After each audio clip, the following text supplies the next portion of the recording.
Today's video is a detailed review and analysis of the movie The Running Man, starring Glen Powell. This is not a full movie and not a movie screening. In this video, we will break down the complete story of the film and explain how the plot develops from start to end. We will talk about the main cast and supporting cast, their roles, and their performances. We will also cover the movie's production, development process, and the creative choices behind it. You will learn where the story was inspired from, who wrote it, and what the original idea and purpose were. Along with the creative side, we will analyze the movie's budget, box office performance, and overall business results. Every important element of the film is explained and reviewed from a viewer's perspective, so let's begin and take a closer look at The Running Man. Directed by Edgar Wright and adapted once again from Stephen King's novel, The Running Man doesn't just imagine a dystopian future, it reflects a society already addicted to spectacle, outrage, and mediated reality. From the very beginning, the film builds this bleak environment where poverty isn't just an economic condition, it's entertainment infrastructure. The masses are struggling, healthcare is scarce, and instead of reform or relief, people are fed violence packaged as hope. Survival becomes a lottery ticket, suffering becomes content. And that framing is crucial, because it transforms everything that follows into something far more psychological than a simple chase narrative. At the center of this chaos is Ben Richards, played by Glen Powell, and what makes him compelling isn't heroism, it's desperation. Ben isn't introduced as a rebel or a warrior. He's a father who can't afford medicine for his sick child. That emotional grounding immediately reframes the concept of choice. When Ben signs up, it's technically voluntary, but morally coerced. The film quietly asks a brutal question. Is it really a choice if the alternative is watching your child suffer? This is where Wright's storytelling becomes interesting. Instead of glorifying the decision, the camera lingers on Ben's exhaustion, his humiliation, his shrinking sense of dignity. The network, this authoritarian media empire, doesn't operate through overt tyranny. It thrives on engineered consent. It offers just enough hope, just enough money, just enough illusion of opportunity. And psychologically, that's far more terrifying. Control isn't enforced, it's desired. The structure of the game itself is genius in its cruelty. Ben isn't just hunted, he's required to document himself daily, turning survival into a performance. Think about that for a second. Fear becomes self-broadcasted. Trauma becomes serialized. The runner isn't just prey, he's protagonist, cameraman, and product. The audience isn't merely watching. They are emotionally conditioned to participate. This layered dynamic creates a strange tension, where Ben is both a human being and a narrative asset. Every disguise, every escape, every moment of panic is filtered through the awareness that someone, somewhere, is rating it. Wright leans heavily into visual rhythm here. Fast cuts, kinetic energy, a sense of relentless movement. But beneath that stylish momentum is a deeply anxious core. Because Ben's greatest enemy isn't just the hunters. It's paranoia. And paranoia becomes the film's psychological engine. As Ben moves from New York to Boston, the world begins to feel unstable, almost hallucinatory. Surveillance drones, manipulated broadcasts, shifting public opinion, reality itself becomes unreliable. The brilliance of this arc is how it mirrors modern digital anxiety. Ben isn't simply running from physical threats. He's running from narratives being written about him in real time. The deepfake sequence is especially chilling, not because of technological novelty, but because of its emotional implications. Ben attempts to communicate truth, to expose deception, and the network instantly weaponizes his image against him. His identity is hijacked. His voice is corrupted. Suddenly, he isn't just misunderstood, he's rewritten. This is where the film makes one of its sharpest observations about media power. Truth, in this world, is not determined by evidence, but by distribution. Whoever controls the feed controls reality. And what's fascinating is how this manipulation fractures human relationships. Bradley, the activist who shelters Ben, represents rational resistance. But even his own mother turns against him after consuming the fabricated version of Ben. The film subtly highlights how propaganda doesn't just distort facts. It erodes empathy. When perception is engineered, morality becomes negotiable. Compassion becomes conditional. The audience inside the film reacts exactly as they've been trained to. Outrage first, reflection never. Ben's journey gradually shifts from survival story to symbolic transformation. He begins as an individual trying to save his family. But the longer he survives, the more he becomes an idea. The poor and working class start projecting their own struggles onto him. His endurance becomes collective hope. And this transition is critical, because it reframes the hunters as more than antagonists. They become extensions of the system itself. They're not just chasing Ben, they're maintaining narrative order. The spectacle must continue. The illusion of fairness must be preserved. Ben's survival threatens not just the game, but the mythology sustaining it. What Wright does beautifully is maintain this duality of tone. On the surface, everything moves with slick energy, stylish action, dark humor, visual dynamism, yet emotionally, the film grows heavier with every sequence. The excitement becomes uneasy.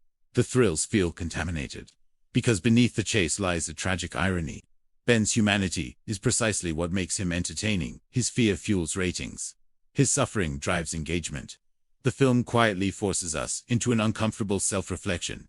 Why are we drawn to survival spectacles? Why do we crave tension, danger, collapse?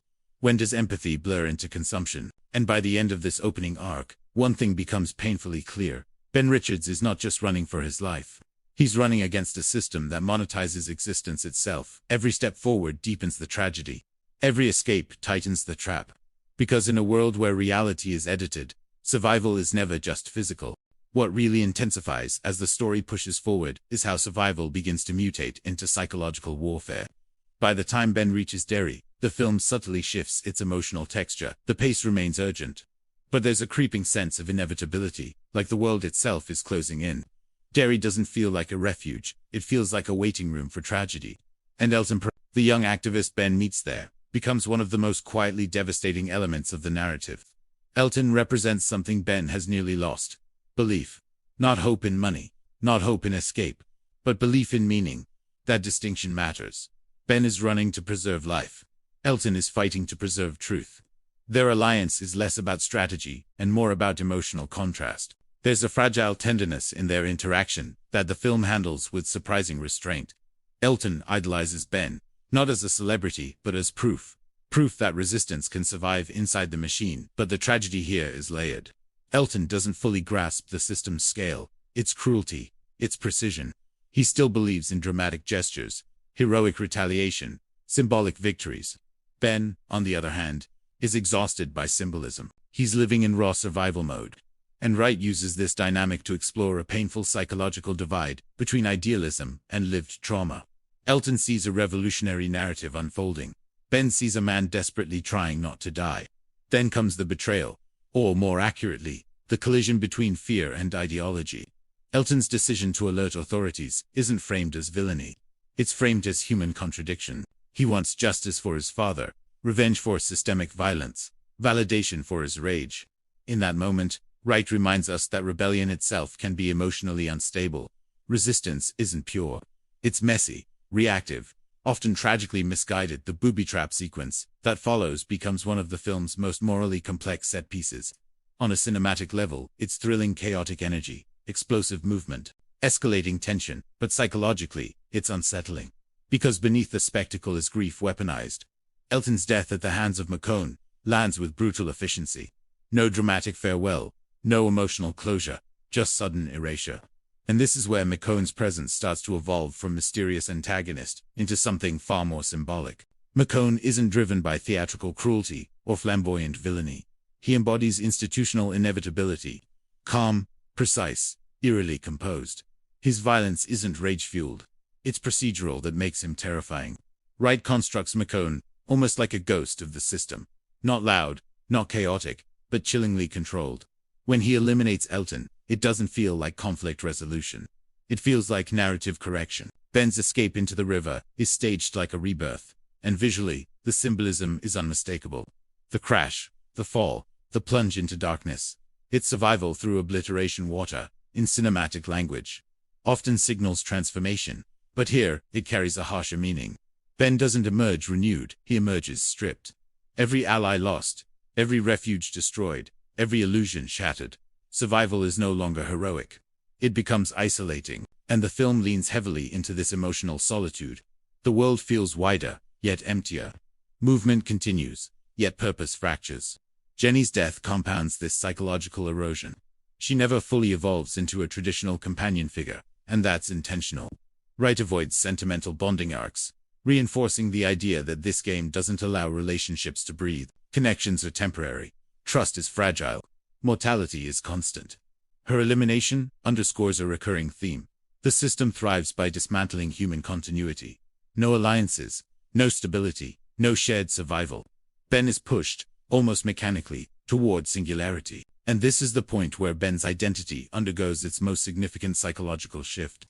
He is no longer just a participant trying to win. He becomes the last remaining narrative pillar of the show. The entire spectacle collapses inward around him.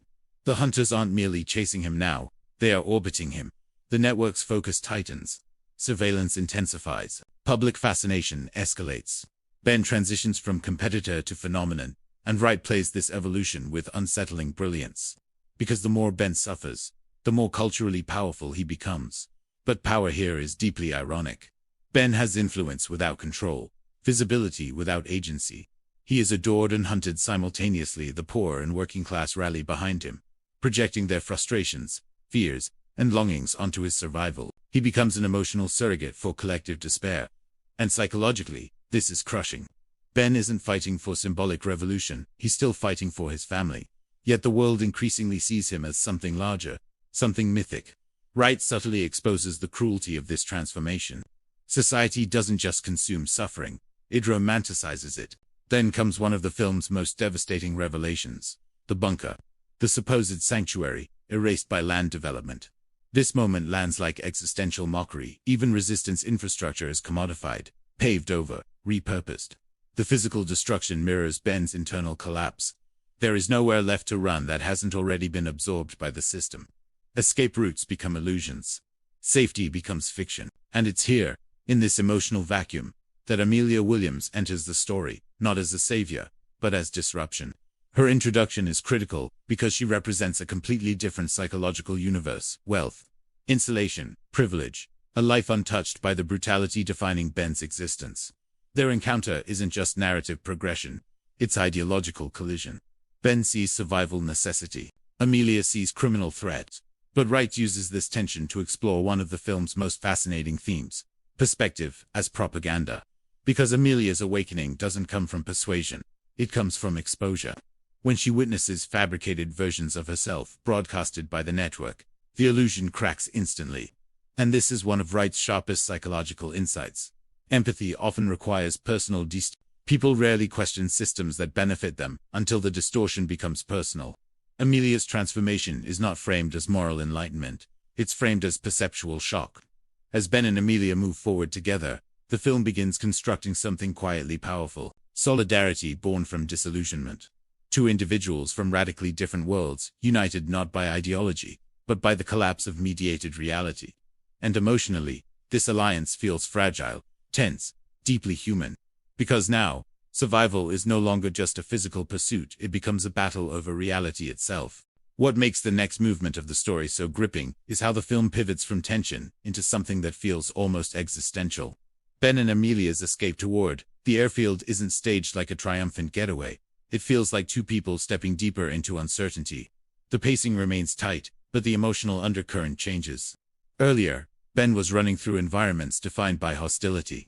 Now he's moving through spaces defined by fragility. There's a difference. Hostility is predictable.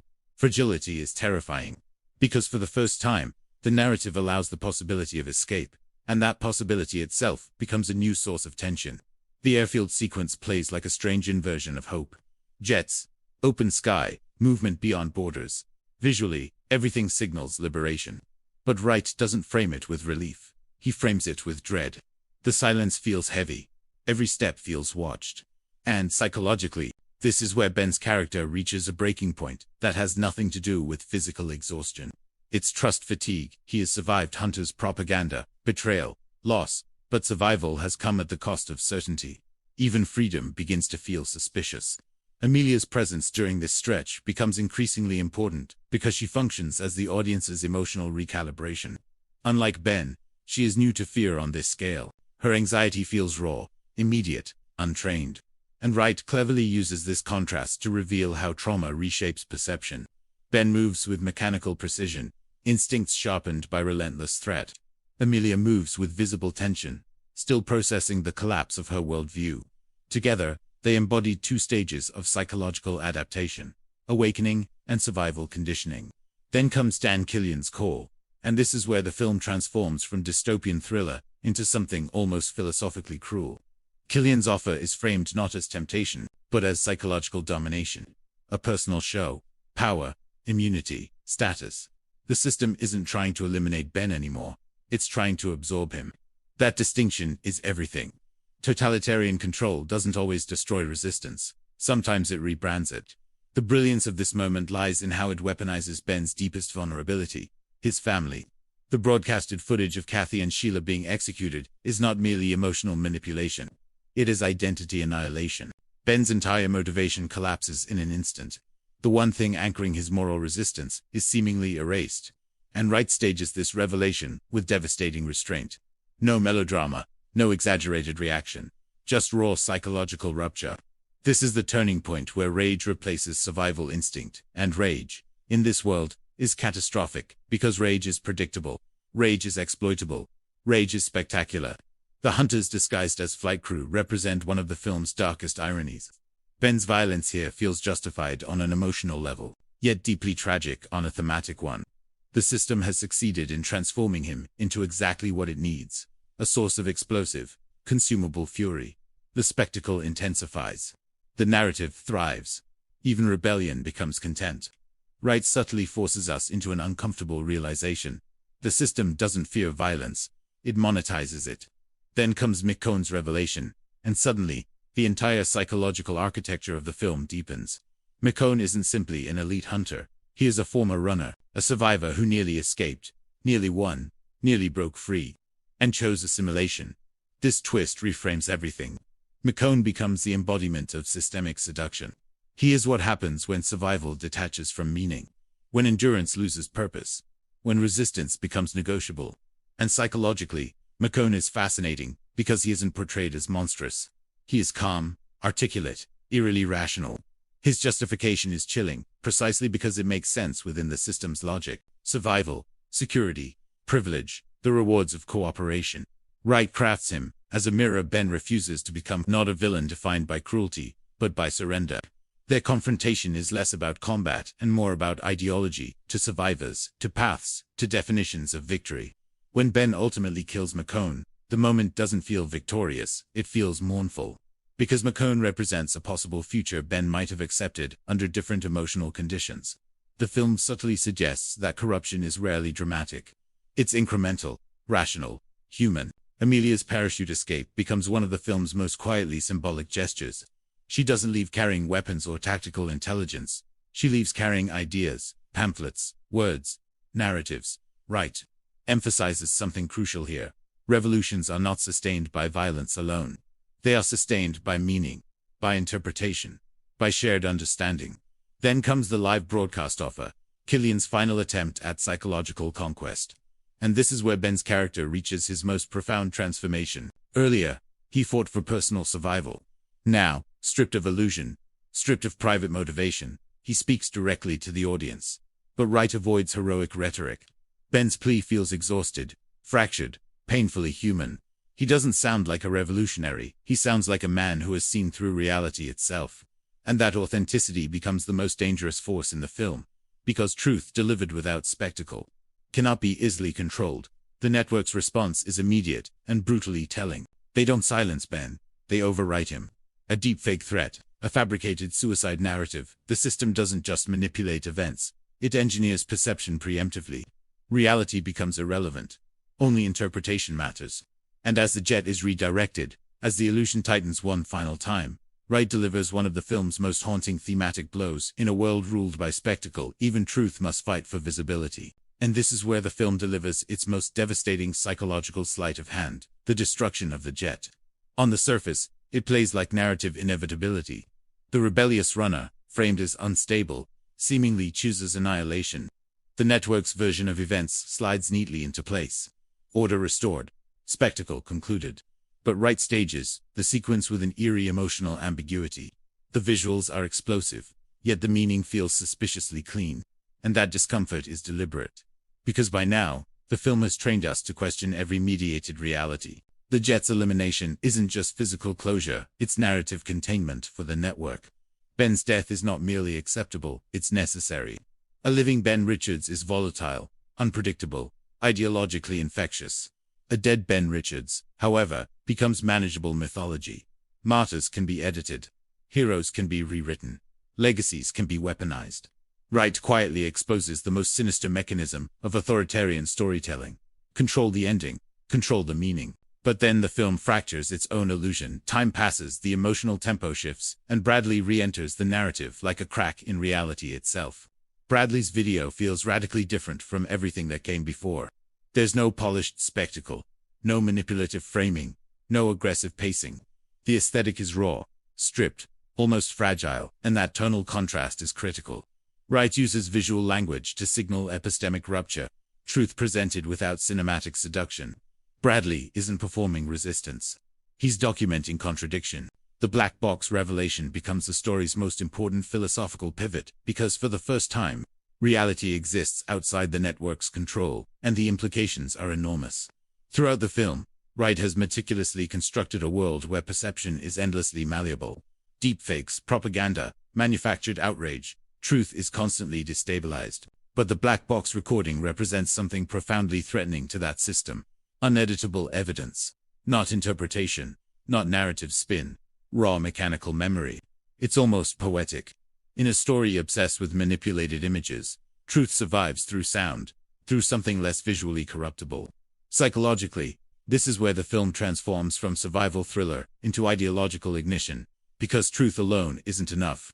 Truth must be believed, and belief requires rupture. Bradley's broadcast doesn't simply expose deception. It destabilizes cognitive trust. The audience inside the film, conditioned, manipulated, emotionally steered, is suddenly confronted with contradiction that cannot be easily dismissed. Wright captures this shift beautifully. The tension doesn't explode outward. It spreads inward. Quiet confusion, growing doubt, cognitive dissonance rippling through a population taught to outsource reality. Rebellion, the film suggests, is rarely born from anger alone. It is born from perceptual collapse. Then comes the film's most emotionally cathartic twist, Ben's survival. But Wright handles this revelation with remarkable thematic discipline. Ben isn't resurrected as a triumphant action hero. He re-emerges as something stranger, heavier, almost mythological. Survival here carries a different weight. He is no longer just a man who escaped death. He is living proof of systemic deception. His existence itself becomes ideological evidence. And psychologically, that's far more destabilizing than martyrdom. Because myths inspire but living contradictions ignite.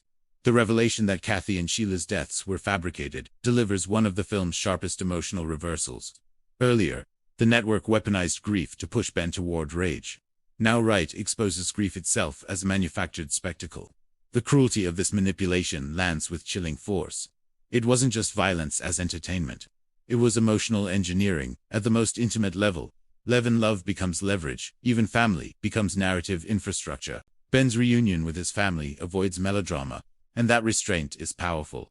There's relief, yes, but also exhaustion, disorientation, psychological residue. Wright subtly acknowledges something most survival stories ignore. Trauma does not vanish with resolution. Ben hasn't simply won. He's been psychologically dismantled and reconstructed under unimaginable pressure. He isn't returning to normal life. Normal life no longer exists. And then, in one final, brilliantly cynical stroke, the network launches another season. This decision is one of the film's most biting thematic commentaries. Systems of spectacle do not collapse icily. They adapt, rebrand, continue. Bobby Thompson's visible unease becomes deeply symbolic. For the first time, the audience is no longer emotionally aligned with the show. The atmosphere shifts from excitement to hostility. Wright captures this transformation with chilling subtlety. Because power built on perception dies through perception, Killian stepping into the spotlight is almost darkly comedic, yet profoundly unsettling. The architect of manipulation, now forced into performative visibility. The system turning inward on its own creator. But Wright avoids framing this as simple justice. What unfolds isn't heroic retribution, it's collective psychological release. The riot isn't chaos, it's catharsis, and Ben's final act carries extraordinary symbolic weight. What makes the aftermath of Killian's death so fascinating is that the film refuses to present it as a clean victory. There's no triumphant swell, no comforting emotional resolution, no illusion of restored order. Instead, Wright lingers in something far more unsettling: uncertainty. Because dismantling a figurehead is not the same as dismantling a system. And the world of The Running Man understands this with brutal clarity. Killian's fall feels explosive, but the machinery behind him remains eerily intact, like a creature that has merely shed one layer of skin. The riot itself is framed not as chaos, but as release years of accumulated tension, erupting all at once. What we're witnessing isn't simply political rebellion. It's psychological decompression. A society conditioned to consume fear, violence, outrage suddenly turning that energy outward. Wright captures this shift with remarkable tonal control.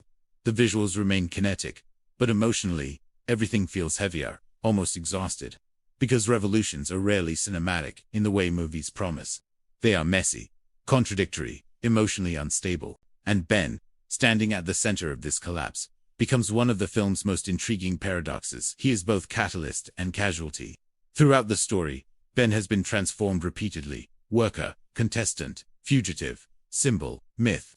But what Wright subtly explores now is the psychological cost of becoming an idea. When a human being becomes a narrative vessel, individuality begins to erode. Ben didn't set out to lead a revolution. He set out to save his family.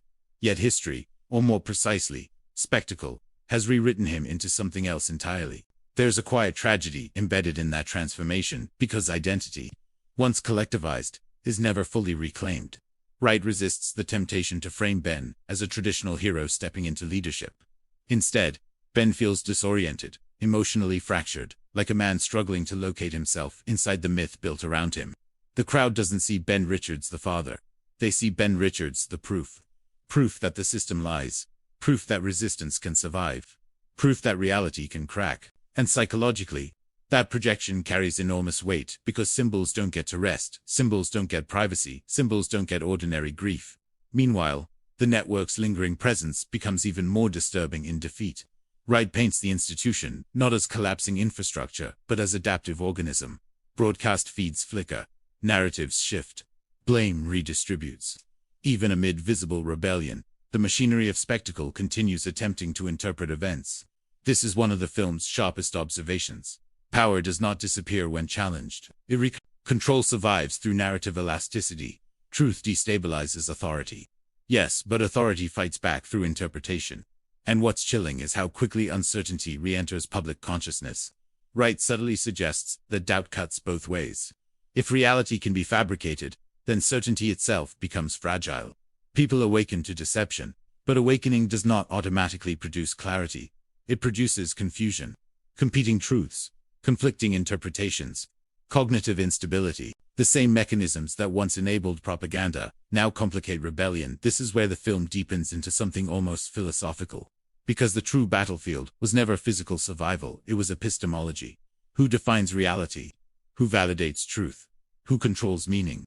Ben's survival ignited resistance, but Wright refuses to simplify the consequences. The film hints at fractures within the rebellion itself, differing motivations, competing ideologies, unresolved tensions. Some seek justice, others seek revenge. Some seek systemic dismantling, others seek power redistribution. Wright quietly dismantles the fantasy of unified revolution. Shared anger does not equal shared vision, and Ben's position within this turbulence becomes increasingly complex.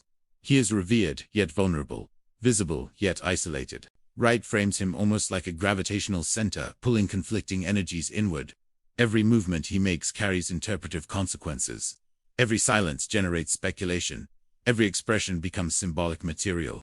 He is no longer navigating survival, he is navigating meaning. What lingers most powerfully is the film's refusal to deliver emotional comfort. Wright leaves us suspended inside instability. A world where truth has broken through spectacle, yet spectacle itself has not vanished.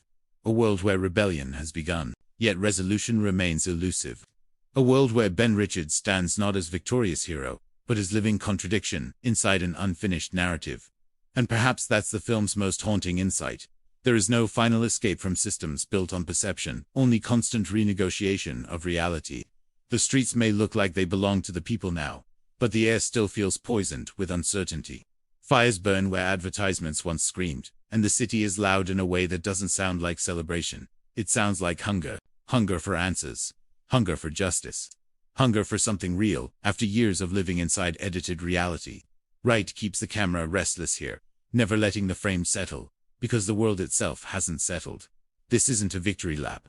It's a society stumbling out of hypnosis. Ben moves through the chaos with a kind of guarded awareness, like his body refuses to believe the hunt is over. And that's one of the most emotionally honest things the film does. Trauma doesn't switch off just because the villain falls. Ben has spent days being watched, chased, rewritten, hunted not only by soldiers, but by the eyes of millions. That kind of exposure rewires you. Even now, every shadow feels like a camera. Every sudden sound feels like a hunter stepping out of the crowd, and the network knows this. Because even wounded, even scrambling, it continues doing what it has always done best, shaping perception. Emergency feeds begin to stutter back online. New anchors appear, faces people don't recognize, voices trying to regain control of the narrative. They call the uprising terrorism. They call Ben unstable. They call Killian a martyr. The machine is bleeding, but it is still speaking, and as long as it speaks, reality remains contested. That's what makes this world so terrifying. Oppression here isn't just force. It's interpretation. It's the ability to tell people what they're seeing before they've even processed it themselves. Bradley understands that better than anyone. While crowds riot in the open, he's working in a quieter battlefield. Evidence, recording, memory. The black box footage doesn't spread like entertainment. It spreads like infection. People replay it in basements, on stolen devices, in whispered gatherings. Each viewing is a small act of defiance, because it proves something the network spent decades denying, that the screen can lie. But the film is smart enough to show that truth doesn't instantly unite people. It destabilizes them first. Some viewers are furious. Some are ashamed. Some refuse to believe it at all. Because admitting you've been manipulated is its own kind of psychological collapse. Right lingers on that discomfort. The way propaganda doesn't just deceive, it becomes identity. When the lie breaks, people don't just lose information. They lose the story they lived inside. And in the middle of all this, Ben is becoming something dangerous, a living symbol that nobody fully controls. The working-class neighborhoods begin painting his name on walls. Not because they know him personally, but because they need him to mean something. They need survival to have purpose. The irony is brutal. Ben never wanted to be an icon. He wanted medicine. He wanted his daughter safe, but the system forced him into visibility. And now the rebellion is doing something similar, turning him into a banner. Right makes you feel the weight of that. Because being a symbol is its own kind of prison. Some people want Ben to lead. Others want him to disappear so they can claim his story.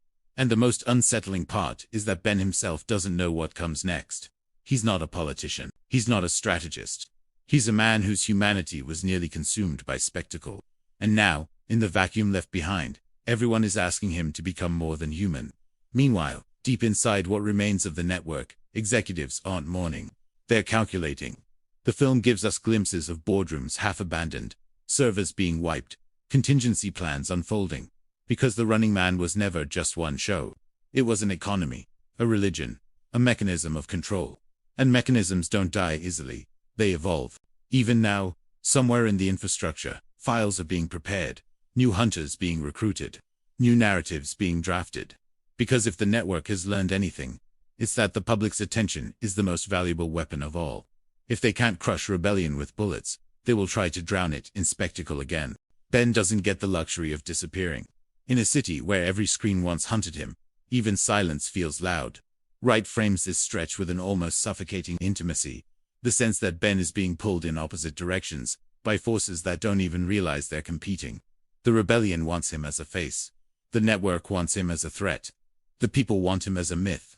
And Ben, exhausted down to the bone, just wants to be a person again. But the film keeps reminding us, once the world has watched you bleed for entertainment, you don't get to return to anonymity. Outside, the streets are still erupting, but the mood is changing. The first wave of fury was raw and instinctive. Now comes the second wave, organization.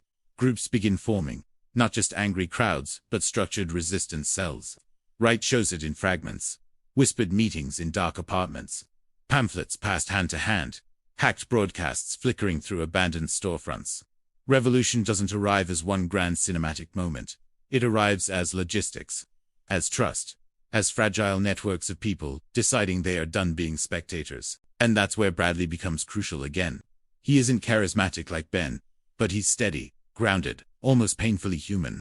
He understands that toppling a spectacle empire requires something more dangerous than violence. Sustained attention, evidence, continuity. He keeps pushing the black box recording into the world like a match pressed into dry grass. Because the network's greatest weakness is that it depends on forgetting. Every season resets the audience. Every death becomes yesterday's content. Memory is rebellion. The network responds the only way it knows how, by trying to hijack memory itself. New deepfakes start appearing within hours. Wright makes this escalation feel terrifyingly plausible. Not just altered footage of Ben, but altered footage of the riot, of Killian, of civilians. Competing realities flooding the feed until the public can't tell what's real. It's not enough for the network to lie anymore.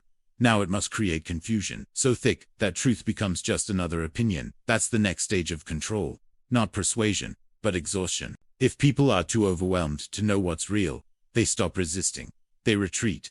They numb out. Wright captures this psychological tactic with chilling precision. Propaganda doesn't always aim to convince you. Sometimes it aims to tire you into surrender. Ben sees this happening in real time. He watches strangers argue in the street, not about justice, but about whether the black box is even authentic. He watches doubt spread like smoke, and you can feel the frustration in him, because he knows what it felt like to be hunted, what it felt like to lose his name to a manufactured version of himself. The system isn't just fighting bodies, it's fighting belief. And belief is fragile at the same time. Ben's legend is growing beyond him in poorer districts. People begin reenacting his escapes like folk stories. Children draw crude pictures of runners outrunning hunters. It's almost surreal. Trauma turning into mythology. Wright uses this to show how oppressed communities survive psychologically. They turn endurance into narrative. Because narrative is hope. But hope can be dangerous too, because symbols attract predators. A new threat begins to emerge in the vacuum left behind. With Killian dead and Bobby gone, the network's leadership fractures, and fractured power is unpredictable. Some executives want to negotiate. Others want revenge. And deep inside the remaining infrastructure, a decision forms that feels inevitable. If Ben Richards has become the spark, then the network must either extinguish him or reclaim him. That's the terrifying irony. The system doesn't just destroy its enemies. It recruits them, absorbs them, repackages them. McCone was proof of that. And now Ben is the next target of that machinery, whether he realizes it or not. Wright builds tension here, not through chase scenes, but through atmosphere. The sense of surveillance returning like a fever. Drones begin circling again at night. Unmarked soldiers appear at the edges of protests. People start vanishing quietly. The rebellion is learning that spectacle violence was only one face of control. The quieter face is disappearance. And Ben, walking through this unstable world, begins to understand something horrifying. The Running Man wasn't just a show, it was training. It taught a nation how to watch suffering without blinking. And now that the screen is cracking, the question isn't whether the network will strike back. The question is, what kind of country is left when the game is gone? But the hunger for the game remains. The deeper Ben moves into this new phase of the world, the more the film starts to feel like a psychological thriller disguised as political collapse. Because what Wright understands, and what makes The Running Man so unsettling, is that revolutions don't only happen in streets. They happen inside people. Inside their ability to trust. Inside their capacity to recognize truth after years of distortion. Ben becomes hyper-aware of how fragile everything is. The rebellion is loud, yes, but beneath it is a trembling uncertainty. He can sense it in the way people look over their shoulders, in the way conversations drop into whispers the moment a drone hums overhead. The network may have lost its clean authority, but it still owns the infrastructure of fear. And fear doesn't need a dictator's face. Fear just needs possibility. Wright begins threading in small moments that feel almost unbearable in their realism. A woman in a protest crowd, suddenly accusing another of being a network plant. A man insisting the black box recording is staged. Someone else claiming Ben himself is a deep fake. The paranoia that once belonged only to Ben is spreading outward, becoming societal. That's the network's last gift to the nation. Distrust as default. And Ben, who has lived inside that paranoia for weeks, recognizes the trap immediately, because if no one believes anything, no one can build anything. The film's tension becomes quieter now, but sharper. Instead of hunters bursting through doors, the threat is uncertainty itself. Wright's camera lingers on flickering screens in abandoned shops, on hacked broadcasts fighting against official ones, on faces lit by conflicting realities. It's visual storytelling at its most insidious, truth and lie sharing the same frame. Bradley tries to keep people anchored. He organizes underground meetings where the rebellion isn't just emotional, but strategic. They talk about supply lines, safe corridors, how to protect witnesses, how to preserve evidence. It's almost mundane, and that mundanity is powerful, because it shows resistance as work, not fantasy. Bradley isn't chasing glory. He's chasing continuity. Ben watches him and feels something complicated. Gratitude, guilt, distance. Bradley believes in the cause with clarity. Ben is still drowning in personal trauma. He doesn't know how to be a revolutionary. He only knows how to run, and yet, the world keeps demanding more from him. There's a moment where Ben hears people chanting his name again, and instead of pride, you feel his discomfort. Because he understands the violence of idolization. The network turned him into entertainment. Now the rebellion risks turning him into mythology. Both erase the person underneath, right? Makes that tension heartbreaking. Then, slowly, the film begins to reveal the network's next move, not a public crackdown, not tanks rolling through streets, something far more subtle: negotiation. A message slips through channels Bradley doesn't trust. An offer, wrapped in false civility, suggesting dialogue, suggesting reform, suggesting that maybe the network can evolve into something better. It's the oldest tactic of power: survive by pretending to change. And the rebellion fractures instantly. Some people want to believe it. They're exhausted. They want stability more than justice.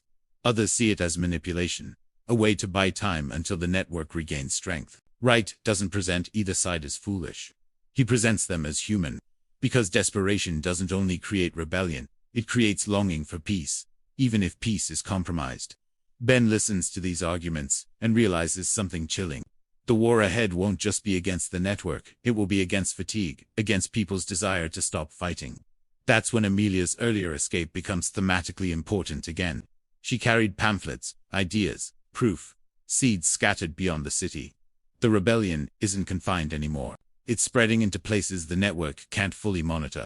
And that scares them more than riots. Because riots can be televised. Ideas cannot, but the network is not done playing games. Rumors begin circulating about a new season, not as entertainment, but as propaganda reclaiming itself. Executives understand that the show was never just distraction. It was ritual. It reaffirmed hierarchy. Hunters were gods.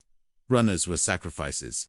The audience was complicit. To revive control, they may not need Killian, they may only need the format, and Ben, hearing these whispers, feels the old dread returning. Because if the Running Man returns, it won't be the same show. It will be revenge. Wright lets this realization settle like a shadow. The rebellion is growing, yes. Truth is spreading, yes. But the machine that invented the hunt is still alive, and it is already designing the next chase. Ben doesn't sleep that night. Not because the city is loud, but because silence has become suspicious. The rebellion outside is still burning with energy. Yet inside every alleyway and broken hallway, you can feel the network's presence returning like a slow fever. Wright frames these moments with a kind of claustrophobic patience, reminding us that the most terrifying part of surveillance isn't being watched. It's never knowing when you're being watched. Ben sits with that paranoia like it's stitched into his skin now. And the film makes it painfully clear that surviving the hunt didn't free him from it.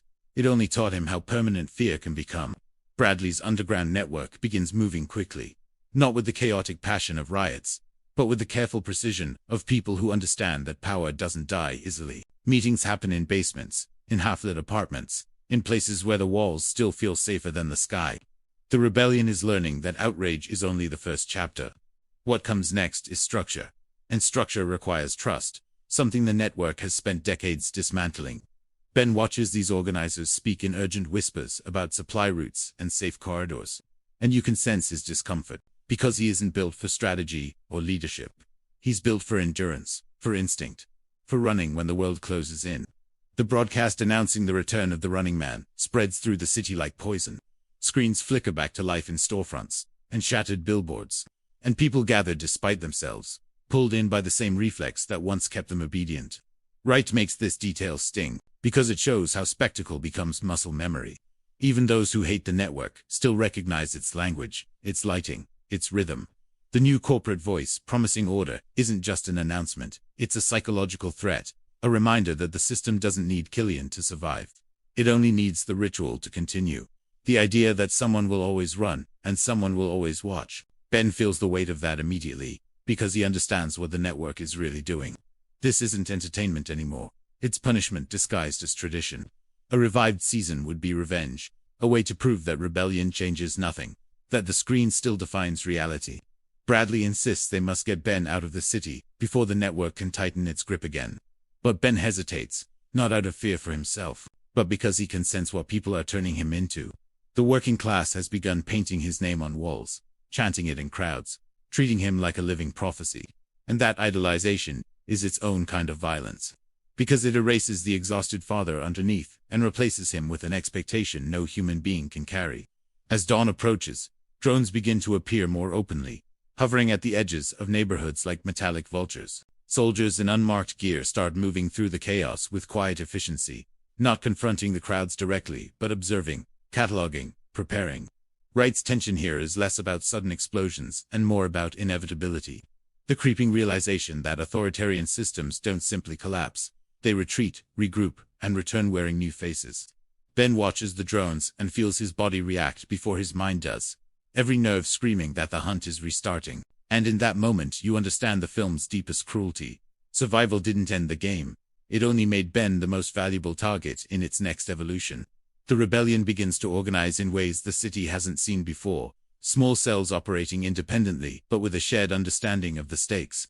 Wright shows the logistics in painstaking detail. Safe houses stocked with food, secret communication channels, underground printing presses, churning out pamphlets to counter the network's deepfake propaganda. It's a quieter kind of tension than the previous hunt sequences, but no less gripping, because every minor misstep could cost lives. Ben moves among these cells with an uneasy mix of admiration and detachment. He knows that while their work is brave, it's also fragile. The network has taught people for decades to distrust each other, and even here, whispers of betrayal and suspicion ripple through the group, reminding him that human doubt can be as lethal as any hunter. Meanwhile, fragments of the city are still under control of corporate forces loyal to the network. Roads that should be safe are patrolled by unmarked vehicles, and hidden cameras seem to appear where no one expects them. Wright lets these details build a constant undercurrent of paranoia. Even when the rebellion takes a street corner or occupies a building, the camera shows us that victory is provisional, that freedom is fragile, and that the system is learning from every movement, every decision the rebels make. Ben realizes that surviving the first hunt didn't just give him experience, it gave him a lens into the network's adaptability, a lens that few others possess, and a responsibility he never asked for. Amid the chaos, Bradley and other leaders work tirelessly to create a coherent message, to counter the network's manipulations with truth. They broadcast stories of falsified deaths, of deepfake executions, of manipulated footage. Each revelation spreads like wildfire through communities that have long relied on television for reality. People watch, argue, and question, and slowly, the veneer of authority begins to crack. But Wright never lets the audience feel that this is straightforward or simple. For every person persuaded, another remains skeptical. For every small victory, the network's echoes return through new broadcasts, reminding everyone that the machinery is resilient and always observing. Ben's personal arc continues to unfold under this pressure. He is no longer just a father or a survivor. He is becoming a symbol, whether he likes it or not. People treat him as proof that defiance is possible, a living testament to survival against impossible odds. Wright portrays this transformation with nuance. Ben's discomfort and wariness are just as important as his courage. Being a symbol is not empowering, it is isolating. Every decision he makes carries implications far beyond his own life. And every choice affects people who have never met him but now rely on his legend for hope. The network, understanding the threat, escalates in subtle, insidious ways. Deep fakes become more complex, misinformation campaigns more aggressive, and the threat of capture or disappearance returns, in whispers that haunt every neighborhood. Wright keeps the tension psychological, showing that the system's strength lies not just in guns or technology, but in the manipulation of belief, perception, and memory. The rebellion now has to contend with enemies that are invisible, adaptable, and everywhere, turning the city into a landscape of constant uncertainty. In this atmosphere, every interaction becomes critical. Ben moves carefully, listening, observing, and occasionally intervening, all the while aware that his presence is both a boon and a risk. His instincts as a runner from the original game guide him, but survival is no longer just physical. It is cognitive, social, and strategic. And Wright emphasizes that this is where the true stakes of the story now reside, in controlling information, perception, and trust. The chase has shifted from streets and hunters to minds and influence, and the film becomes a tense meditation on how revolutions are fought, not only with action, but with clarity and credibility. as the city teeters between chaos and fragile order. Ben moves through streets, still echoing with the aftermath of the initial rebellion. Fires burn in the distance, their smoke curling into the early morning sky, but Wright doesn't let the scene feel like a victory. The destruction is not cathartic, it is dangerous, unpredictable. A reminder that even when the overt control of the network falters, the machinery of power is far from dismantled.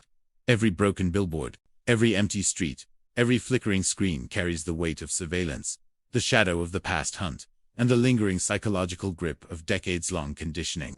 Ben walks among it all with a constant, jittery awareness, his body still primed to flee, still calibrated to the threat of hunters, drones, or any sudden intrusion. The camera lingers on his movements, small but deliberate, a hand brushing against a wall, an instinctive pause at a darkened corner, a glance upward at a hovering drone.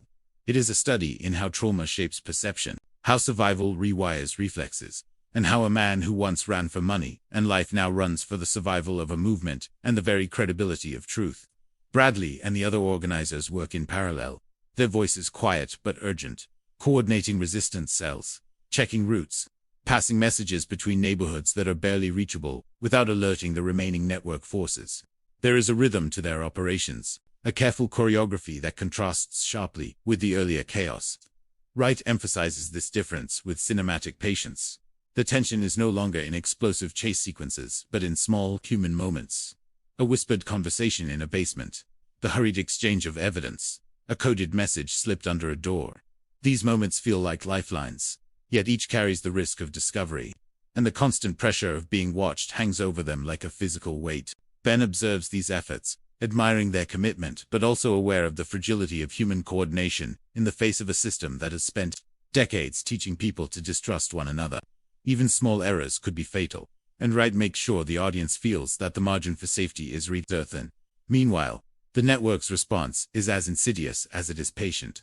New broadcasts begin flickering through city screens, carefully crafted to sow doubt and fear, suggesting that the rebellion itself is being manipulated by unseen forces. Deepfakes grow more sophisticated, blending images of Ben, Bradley, and other key figures into scenarios that could erode trust within the movement. Wright highlights the psychological complexity here. The real threat isn't bullets or hunters, it's confusion. The network has learned that uncertainty, suspicion, and misdirection can be as deadly as direct violence. Civilians who were previously on the fence now hesitate, torn between the desire to support the uprising and the fear that their efforts might be orchestrated by the very system they are rebelling against. The rebellion's own success is weaponized against it, and Ben realizes with a grim understanding that survival alone is not enough.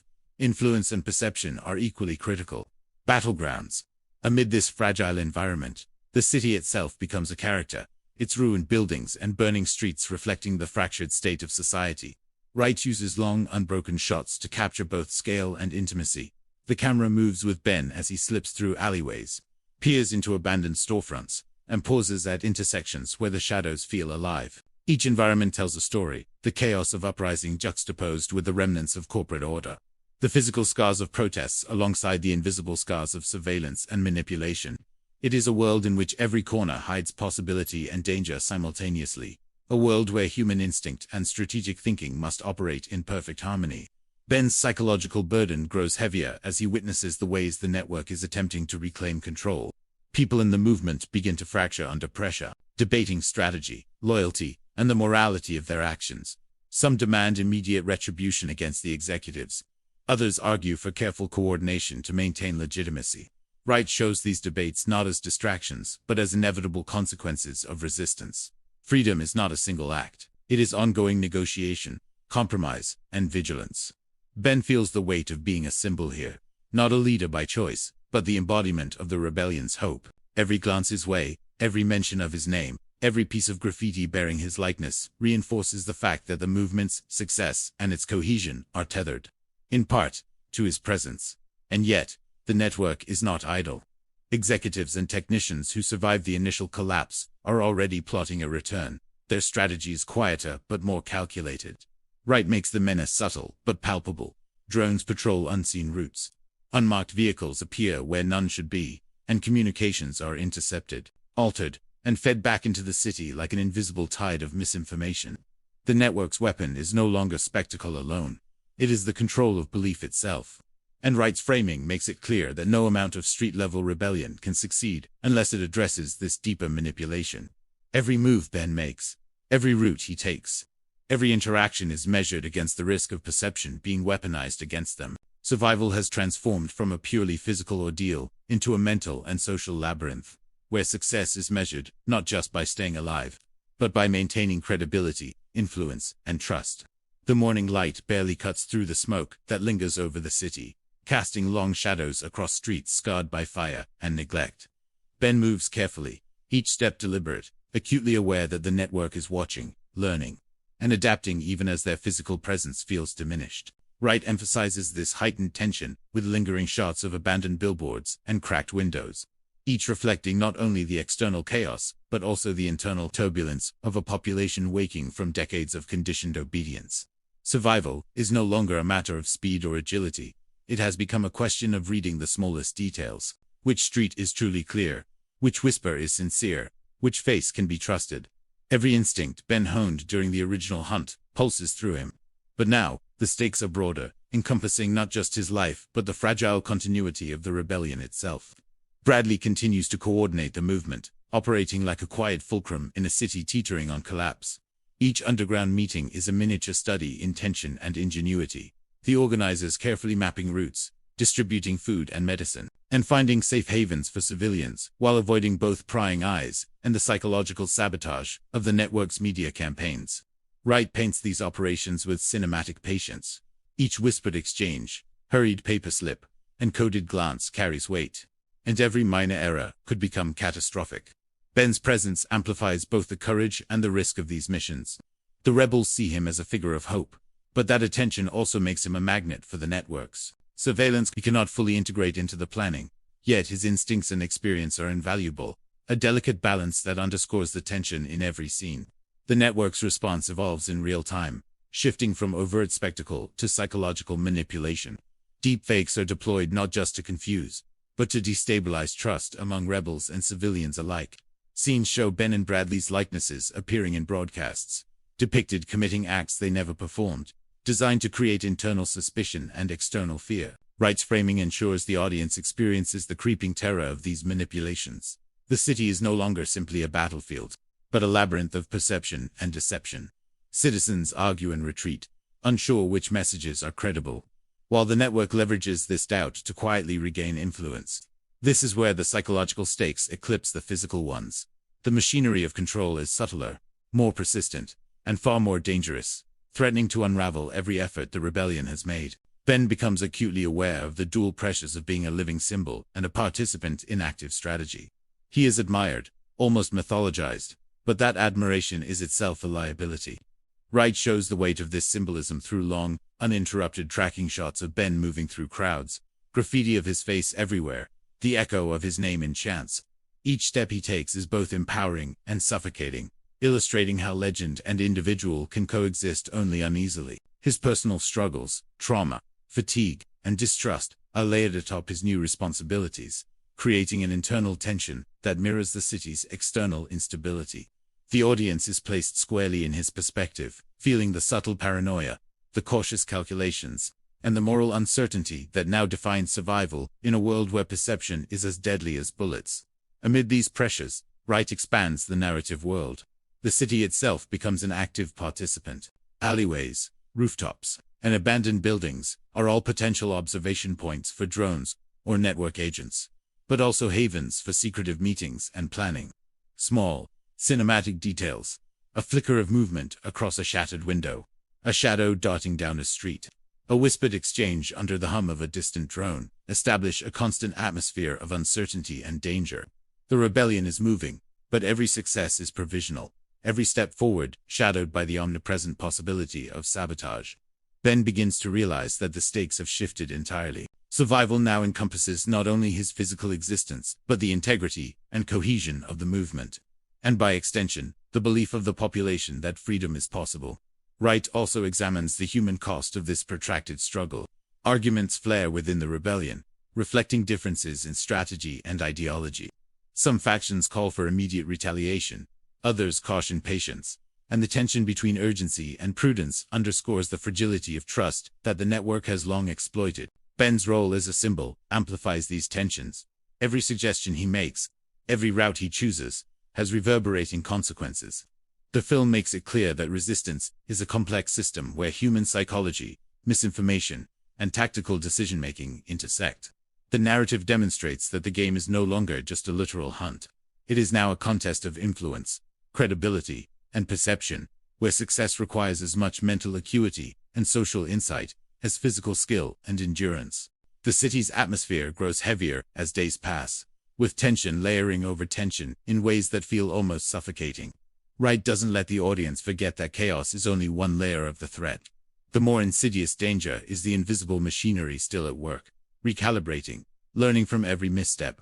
Ben navigates the streets with a careful awareness that even small acts can ripple outward into larger consequences. Every abandoned storefront, every flickering screen, every idle drone overhead carries potential danger. The lessons he learned during the original hunt, vigilance, misdirection, instinctive reaction, are now elevated to an entirely new level, because the stakes extend beyond survival. He is a linchpin in a movement that could falter with the wrong decision, a living testament to both hope and vulnerability. Bradley and the rebel network intensified their operations, coordinating safe zones, distributing resources, and establishing lines of communication that bypass the network's surveillance infrastructure. Wright makes these operational details cinematic, showing the meticulous tension involved. Maps spread across tables, coded messages scrawled in hidden corners, hurried handoffs in dark alleyways. Each step is a gamble. A single exposure could unravel days of careful work. Ben moves alongside these efforts with an uneasy blend of admiration and trepidation, acutely aware that his visibility as a symbol amplifies both the potential success and the risk of the rebellion. The juxtaposition of human determination against omnipresent surveillance reinforces the stakes. The network may be weakened, but it is far from incapacitated, and every act of resistance comes with a psychological and tactical cost. Meanwhile, the network escalates its propaganda with chilling efficiency. Sophisticated deepfakes and manipulated broadcasts begin circulating again, depicting Ben and other key figures committing acts they never performed, and spreading doubt among the rebels and civilians alike. Wright portrays this psychological warfare in a way that amplifies tension without resorting to physical action sequences. The city becomes a landscape of contested perception, where truth is elusive and trust is fragile. Citizens argue, hesitate, and sometimes withdraw, unsure which narratives are authentic.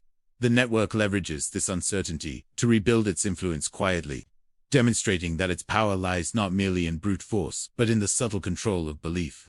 Every success of the rebellion is now shadowed by the potential for internal erosion.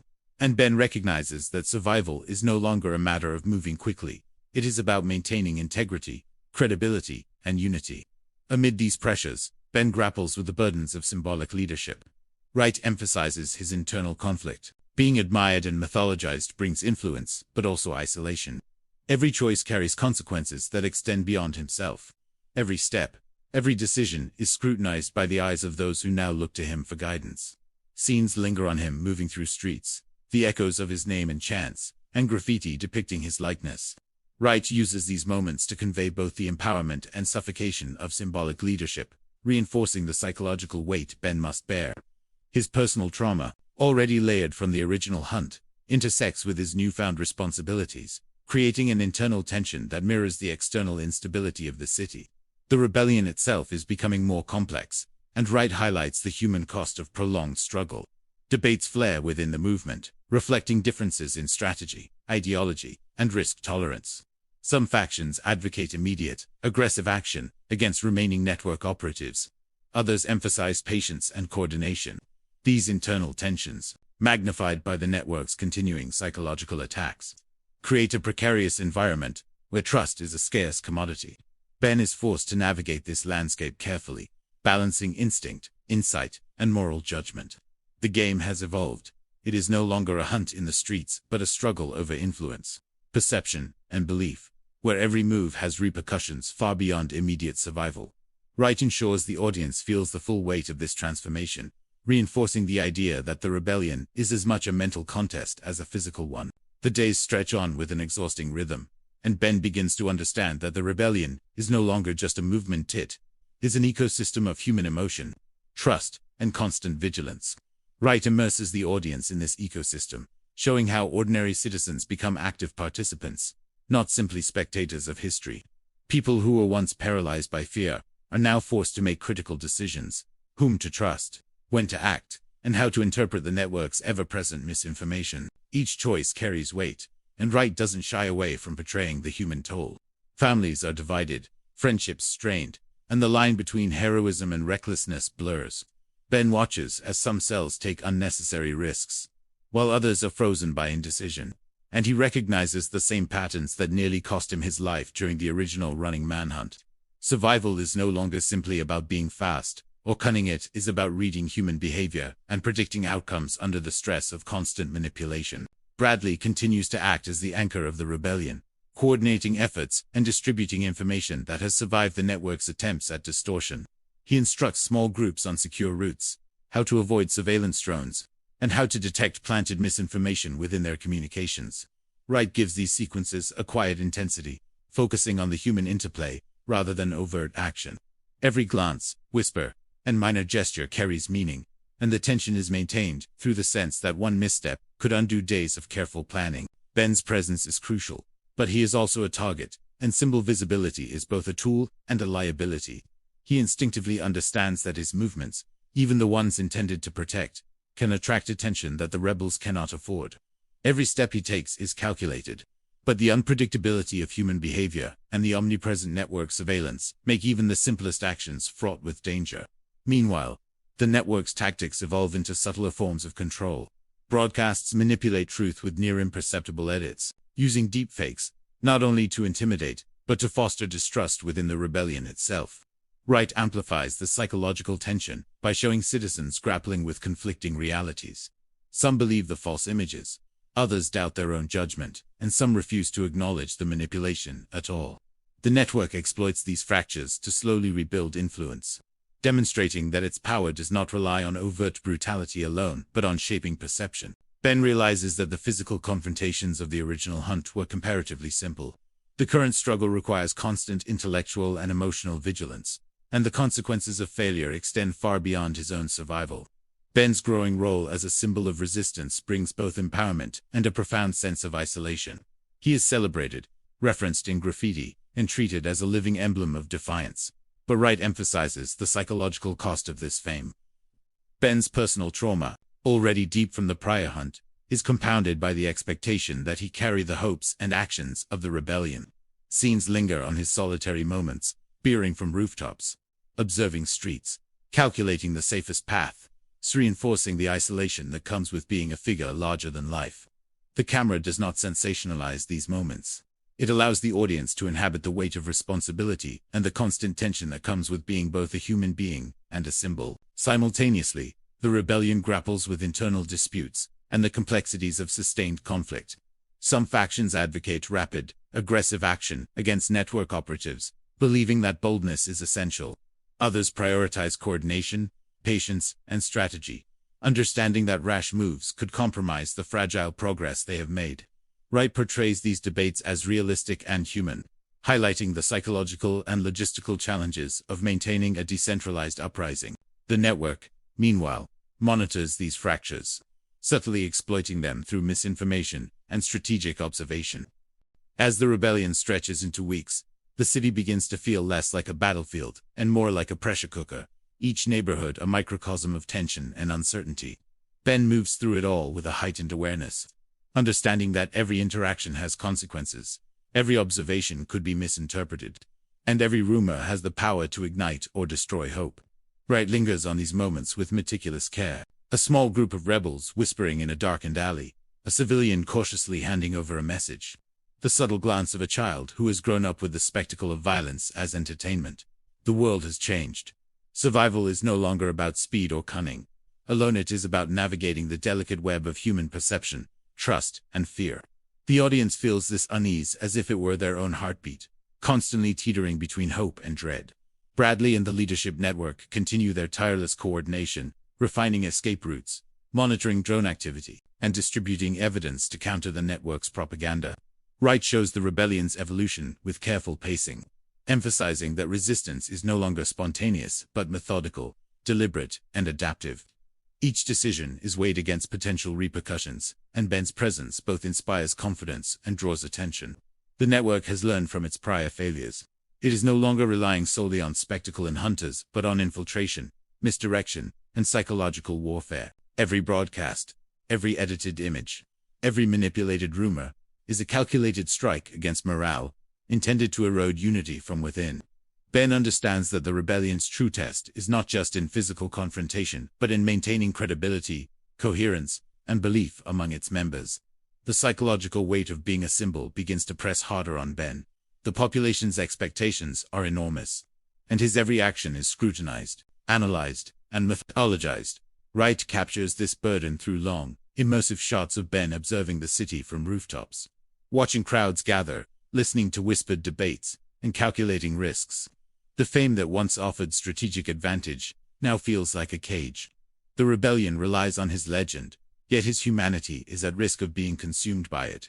Even minor mistakes are magnified, and the network's omnipresent manipulation ensures that the pressure never eases. Ben is no longer simply a participant in the fight. He is both target and symbol, hero and pawn. The network, despite its recent setbacks, begins to demonstrate a chilling resilience. Using deepfakes, misinformation campaigns, and subtle manipulations of public perception, it attempts to destabilize the rebellion from the inside. Wright makes this menace palpable without relying on overt action, showing that the most dangerous battles are now cognitive and emotional. Citizens debate endlessly over which narratives are credible, which leaders can be trusted, and who might be a network plant. This atmosphere of uncertainty creates internal tension within the rebellion, where trust must be earned and constantly verified. Ben recognizes that the same skills that kept him alive during the original Hunt observation, intuition, and strategy are now required to preserve not only his life but the integrity and cohesion of the movement itself. Amidst the tension, small moments of human connection underscore the stakes of this prolonged struggle. Wright highlights the bravery of ordinary citizens who act despite fear, the quiet guidance of leaders like Bradley who balance strategic caution with moral urgency, and the sacrifices made in the name of truth. These human moments contrast with the cold calculations of the network, reminding the audience that resistance is sustained not by technology or spectacle, but by courage, empathy, and resilience. Ben absorbs these lessons as he moves through the city, understanding that survival alone is meaningless without purpose, coordination, and the cultivation of belief. The rebellion is no longer a series of tactical operations. It is a living network of human relationships, ideas, and ideals, constantly tested by the pressure of an omnipresent adversary. The tension in the city grows denser with each passing day, a thick, almost tangible pressure that rests on every street corner, every rooftop, every shadowed alley. Wright focuses on this pervasive anxiety, showing how the population teeters between action and paralysis. People who once lived in fear are now forced to navigate a new kind of danger, one that is invisible, insidious, and relentless. Drones hum overhead, hidden cameras blink from shattered windows, and deepfake broadcasts distort reality in subtle ways that slowly erode certainty. Ben moves through this charged atmosphere with a heightened vigilance. His instincts, honed during the original hunt, now guide him not only through physical threats, but through psychological minefields. Every interaction, every decision, carries repercussions that could ripple across the fragile rebellion. And the weight of this responsibility begins to press on him like a physical burden. Bradley continues orchestrating the rebellion's intricate network, using knowledge, trust, and human ingenuity to counteract the network's subtle safe houses, secret communication channels, and discreet supply drops form a lattice of resistance that stretches across the city. Wright gives these sequences a careful, deliberate rhythm, emphasizing the complexity and fragility of organized insurgency. Each exchange of information, each handoff, carries the potential for exposure or disaster. Ben's presence, while inspiring and morale-boosting, simultaneously draws attention, and he knows that his movements are being watched, recorded, and analyzed. The rebellion's survival now depends on psychological acuity as much as physical endurance, requiring coordination, foresight, and the ability to anticipate manipulation before it can take root. The network, despite its losses, continues to wield fear and misinformation as powerful tools. Deepfakes circulate with increasing sophistication, depicting Ben and other key figures committing acts they never did, aimed at undermining the rebellion's cohesion. Wright heightens the psychological tension, By focusing on the confusion and doubt these broadcasts sow among both civilians and rebels, trust becomes a scarce resource. Every whispered conversation is suspect. Every friendly gesture, potentially a trap. Ben realizes that the same instincts that allowed him to survive the original hunt are now essential for protecting both lives and ideas. The city is no longer just a physical battlefield, it is a contest of perception, influence, and belief, where clarity and credibility are as vital as strength and strategy. Amid the chaos, Ben's internal struggle grows more pronounced. His symbolic role as a figurehead carries both power and isolation.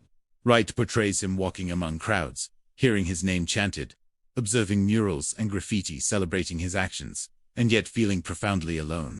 The admiration and mythologization that once empowered him now feel like a cage. The rebellion relies on his presence, but that reliance endangers him and threatens to transform his humanity into a tool for others' hope.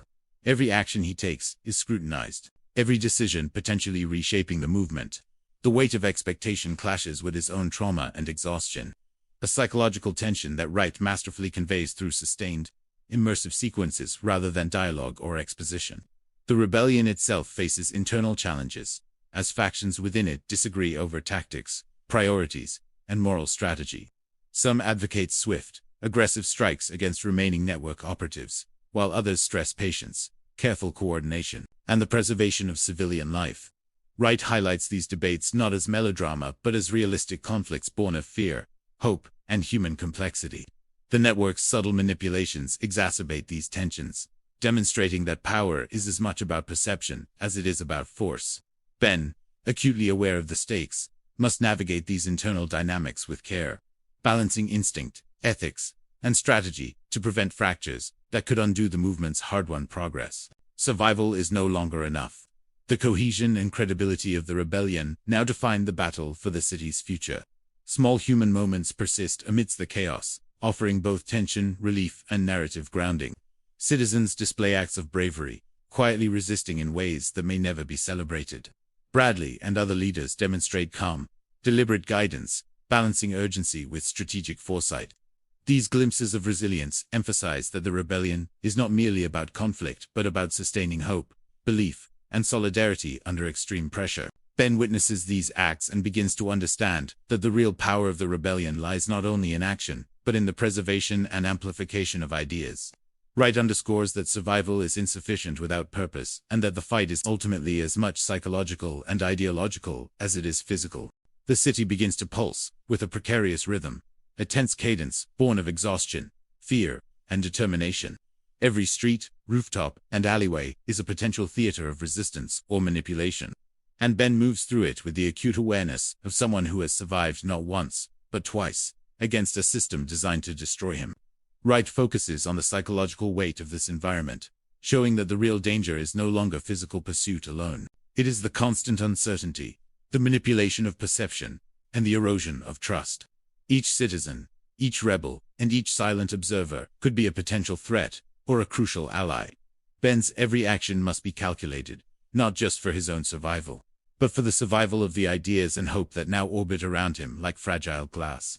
The camera lingers on moments of hesitation, a glance over a shoulder, a pause before entering a street, emphasizing that in a city dominated by fear, even inaction carries risk. Bradley and the leadership network continue to operate with meticulous precision, coordinating complex logistics under extreme stress. Safe houses are maintained, supply routes managed, and communication channels monitored, all while anticipating the network's next manipulations. Wright crafts these sequences with attention to small, human details, the subtle nods between operatives, the rapid whispering in dimly lit rooms, the careful handling of documents and messages. These elements create sustained tension, showing that rebellion is as much about preparation, observation, and strategic thinking as it is about courage or physical prowess. Ben's presence in these operations adds both strength and vulnerability. He inspires confidence and morale, but simultaneously attracts attention from the network's still operational surveillance apparatus. Survival, he realizes, requires balancing visibility with discretion, influence with caution. The network, despite recent setbacks, demonstrates its adaptability, continuing to manipulate perception with increasing subtlety. Deepfakes and edited broadcasts sow confusion among the population, depicting rebel figures committing acts they never did, designed to fracture trust and incite doubt. Wright emphasizes the psychological stakes through the citizens' reactions, debates over authenticity, whispered suspicions, and the cautious behavior of groups unsure of who to trust. The danger here is not merely physical. It is the potential for the rebellion to collapse under its own uncertainty. Ben's instincts, sharpened from his prior experience in the hunt, become essential not only to survival, but to maintaining cohesion and credibility within the movement. Every observation, every calculated risk, becomes a measure of the rebellion's resilience. Ben's symbolic role grows heavier by the day. As he walks among the citizens, observes rallies, or listens to whispered discussions, Wright portrays the isolation and burden of being the figurehead of a movement. Graffiti of his likeness, chants of his name, and stories of his exploits both inspire and constrain him. The admiration he receives amplifies his influence, but also magnifies every mistake or misstep. The network has taught the population for decades to revere spectacle and myth. And now Ben himself has become part of the narrative machinery. Wright uses long, uninterrupted shots to immerse the audience in this psychological tension, emphasizing the duality of being both a man and a symbol, vulnerable yet indispensable. Meanwhile, internal tensions within the rebellion intensify as strategic and moral disagreements emerge. Some factions advocate immediate, aggressive retaliation against remaining network operatives, while others prioritize coordination, protection of civilians, and long-term planning. Wright treats these conflicts with realism, showing the human complexity of resistance under pressure. The network's manipulations exploit these internal divisions, making trust scarce and communication fraught with uncertainty. Ben must navigate this intricate social and strategic landscape, balancing instinct, morality, and tactical judgment. The rebellion's survival and effectiveness now depend as much on human cohesion and belief as on courage or physical skill. Amid these challenges, moments of human resilience persist, highlighting the stakes of the prolonged struggle. Ordinary citizens perform small but crucial acts of defiance. Leaders like Bradley provide measured guidance, and the movement maintains cohesion through shared purpose and trust. Wright underscores that the rebellion is not only a fight against a system, but also a test of humanity itself, of empathy, ingenuity, and the ability to maintain belief under constant pressure. Ben internalizes these lessons, recognizing that survival alone is insufficient without purpose, and that the fight is ultimately as much about ideas and perception as it is about physical endurance. Every choice he makes, every risk he takes, reverberates through the city, shaping both the immediate outcome of the rebellion and the collective consciousness of a population long dominated by fear. The tension in the city reaches new depths as the rebellion gains momentum, but Wright ensures that every victory is shadowed by uncertainty.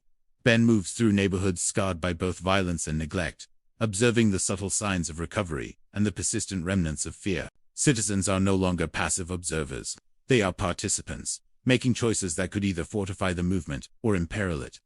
Wright emphasizes this delicate balance with extended, immersive sequences. A mother quietly guiding her children through a side street. A small group of rebels slipping messages under doors. The wary glance of a civilian watching from a rooftop.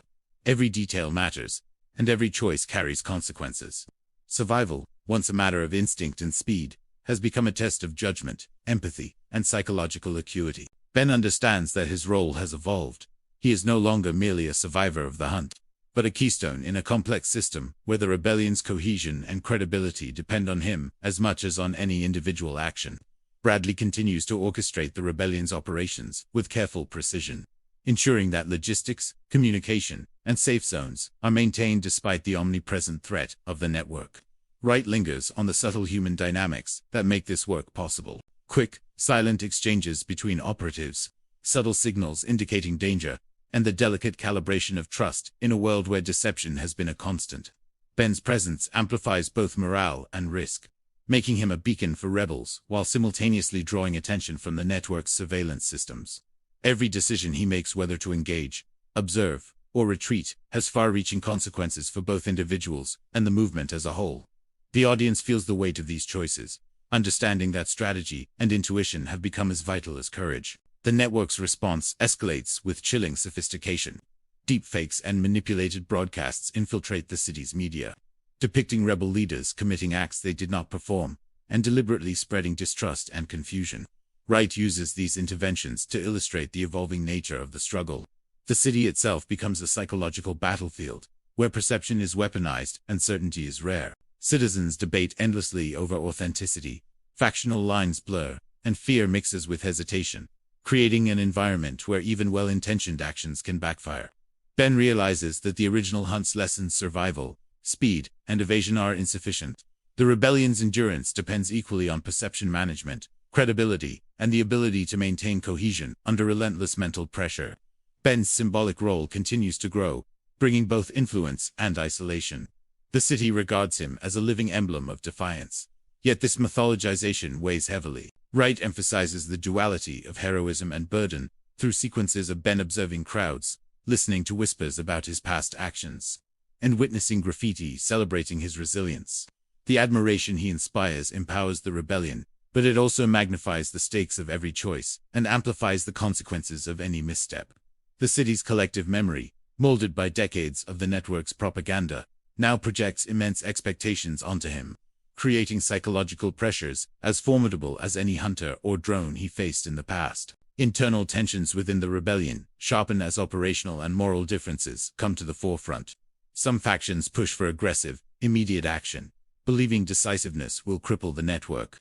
Others argue for careful strategy to preserve resources and protect civilians.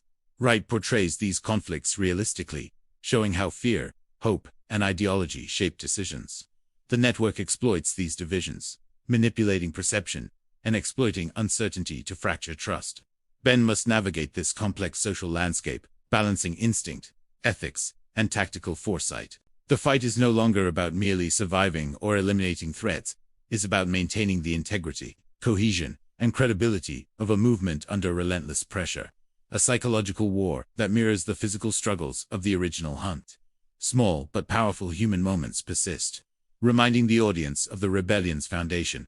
Ordinary citizens acting courageously in subtle, unsung ways, leaders providing guidance under duress, and shared trust, sustaining fragile networks of resistance. Wright reinforces that the rebellion is both a struggle against a manipulative system and a test of humanity itself, empathy, ingenuity, and resilience. Ben internalizes this realization, understanding that survival alone is insufficient. The fight is ultimately a battle over ideas, influence, and belief.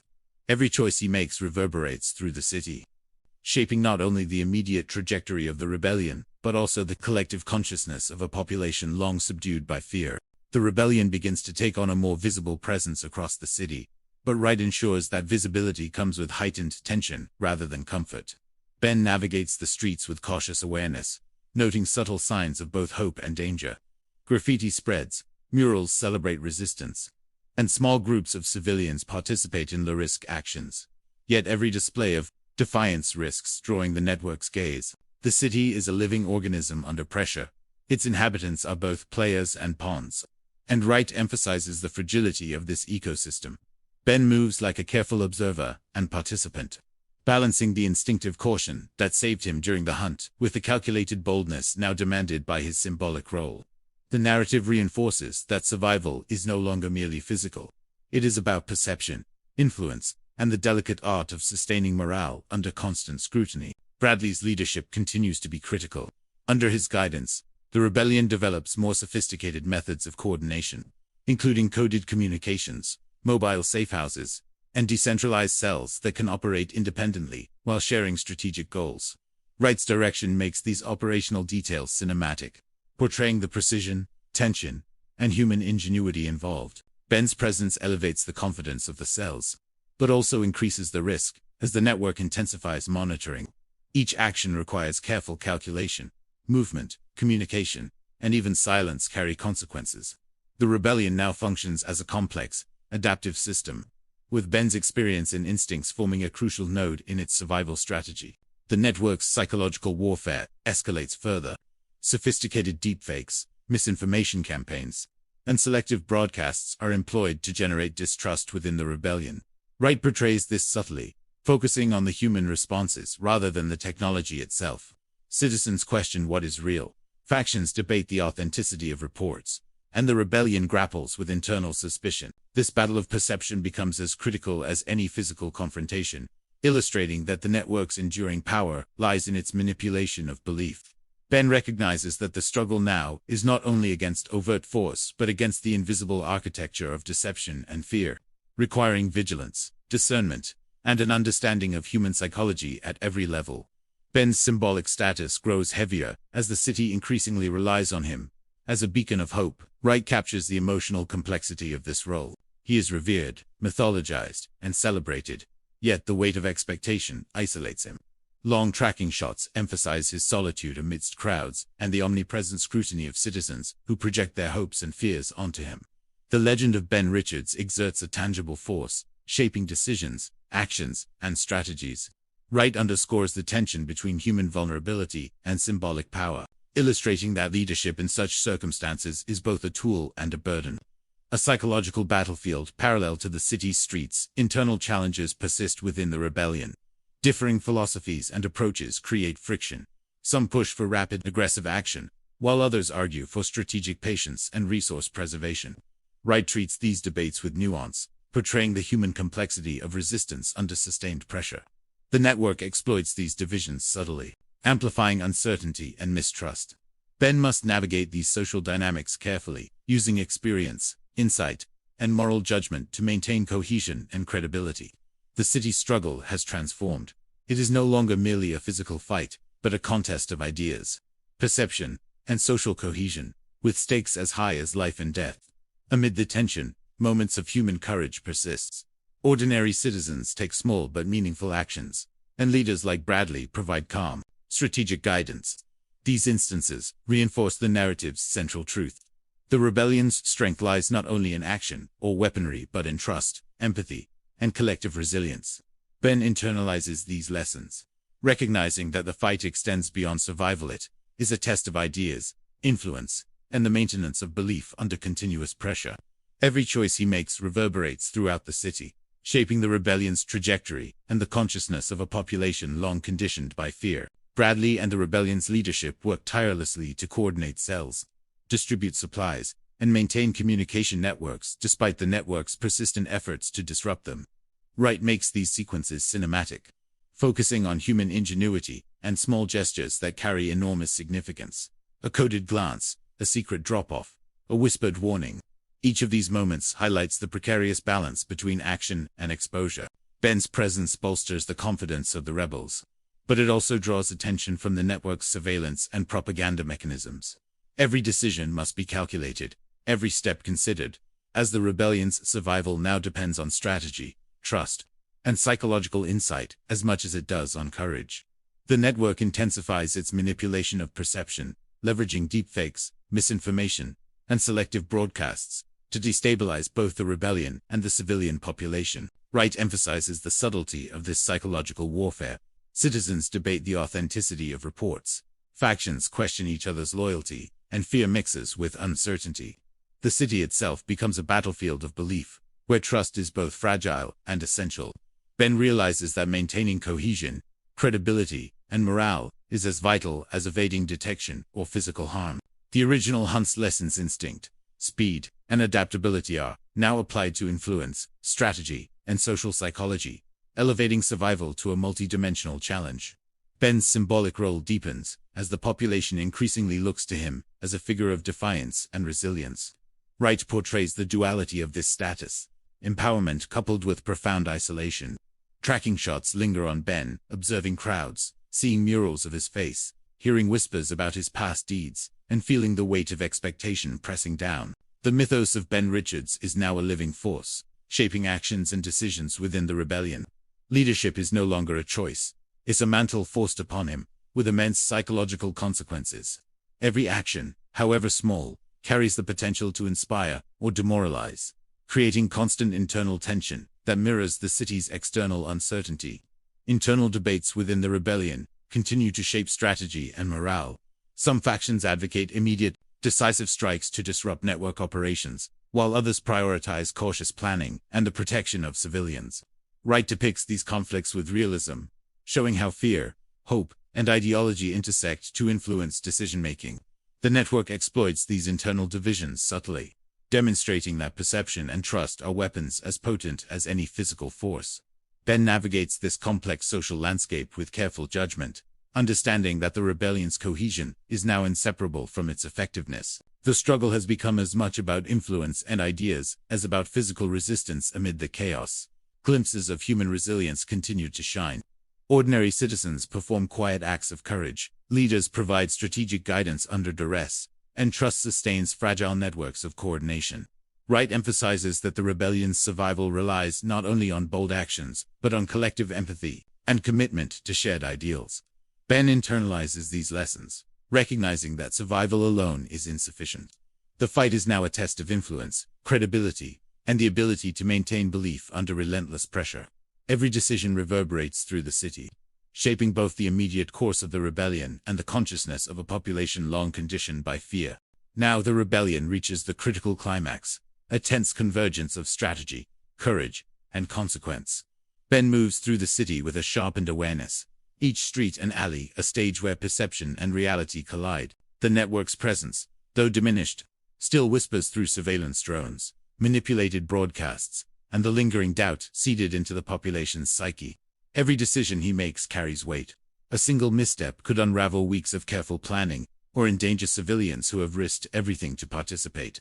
Wright's direction emphasizes this psychological tension, lingering on Ben's small, deliberate movements, the slight pause before entering a street, the wary glance at a flickering screen, the rapid calculation of risk versus reward, showing that leadership is as much about foresight and influence as it is about courage or agility. Bradley and the rebel cells execute coordinated operations with growing confidence.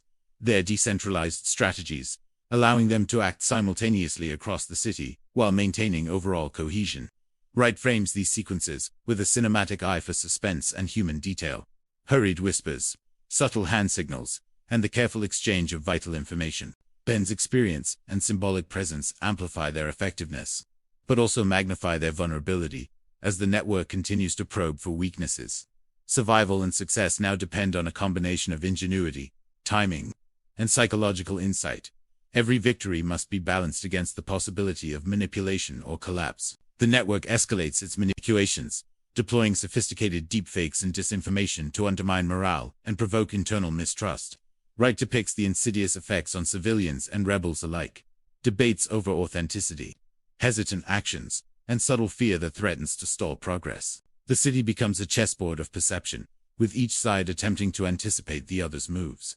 Ben realizes that the rebellion's greatest challenge is maintaining trust, cohesion, and credibility, while navigating an environment where truth is constantly contested. The original lessons of survival, honed during the hunt, are now applied to strategy, influence, and social psychology, transforming every step into a high-stakes calculation. Ben's symbolic role reaches its apex. He is both the embodiment of resistance and a target for manipulation. Wright emphasizes the psychological weight through lingering shots of Ben observing the city, witnessing the reactions of civilians, and absorbing the significance of his own legend. The admiration he inspires energizes the rebellion, yet every movement carries immense responsibility. Leadership is no longer optional.